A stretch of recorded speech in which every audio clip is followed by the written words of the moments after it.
Muli na naman nating pinasok ang kailaliman ng mundo mga choy.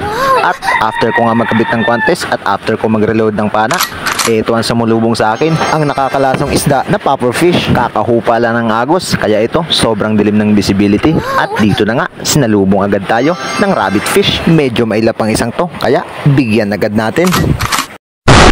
Quick reload agad tayo dito para madoblehan natin yung isa. Ayun, nakatakbo na. Kaso, nakawala yung unang target natin. Kaya eto na lang isa, habulin natin, baka makalayo pa. And luckily, hindi siya nakalangoy sa malayo kasi madilim. Hindi ko inilawan yung daan para hindi niya makita. Suplado ang isang to at tinalikuran tayo. Kaya etong sayo. Wow! Congratulations! Yo, Tente, I'm okay. I'm fine. Pinchana, ting, ning, ning, ning, ning.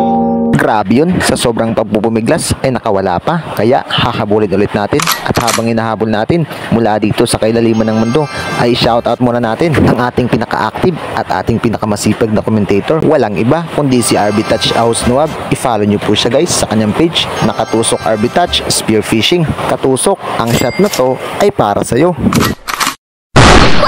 Hindi ko na pinalagpas ang pagkakataong ito. Sinakal ko na para hindi na makawala at para siguradong sa kawali siya lalangoy mamaya.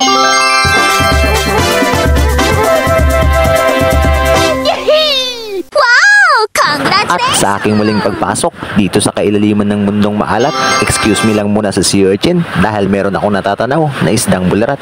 Sa laki ng mata ng isdang ito, agad yan tayong nakita. Kaya ayun, lumangoy ng malaya. Inilawan pa nga natin ang kanyang daan para hindi siya madapa. At sa ating paglalakbay dito sa kailaliman ng mundo ay meron tayong nakitang beach at ating napansin, isdang bularat ulit. Tinitigan ko nga mabuti kung kuha ba sa camera. Kaya ayun, nakalayo tuloy. Akala ko sa kaldero na ang kanyang huling langoy. Sinubukan kong habulin pero ang Spanish flag snapper pala sa gilid ay nakatingin sa atin. Napakabilis at tumago agad sa ilalim at ng ating libutin ng paligid. Eto ang nakita ko, dalagang bukid. Grabe yun. Kahit pala mga isda ay may discrimination. Itong isa ay nasa economy at itong isa naman ay parang tourist na naka-aircon. Ang hindi niya alam, tutusukin ko na siya ngayon. Yellowtail fusiler nga pala ang tawag nito sa English. At itong susunod na target naman natin ay nabibilang sa pamilya ng rabbit fish. Very common sa tawag ng tagbago. Mag-iingat po tayo ulit sa paghawak nito kasi hindi man nakakamatay pero medyo makatikati kapag tinamaan ka ng tinik nito. At sa ating muling paglalakbay dito sa kailaliman ng mundo ay nakakita tayo ng lapo. Ang tawag ng iba dito ay lapong tanga. Ang iba naman ay tiger. Pero sa English, ang tawag dito ay longfin grouper.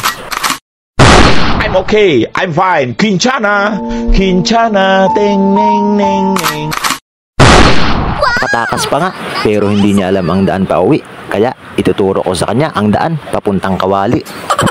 Wow! Congratulations! Pauwi na nga sana tayo dito, pero may nagip ang aking paningin. Kaya ang espiritu na Almighty biglang sumapi sa akin. Anong klaseng nilalang to?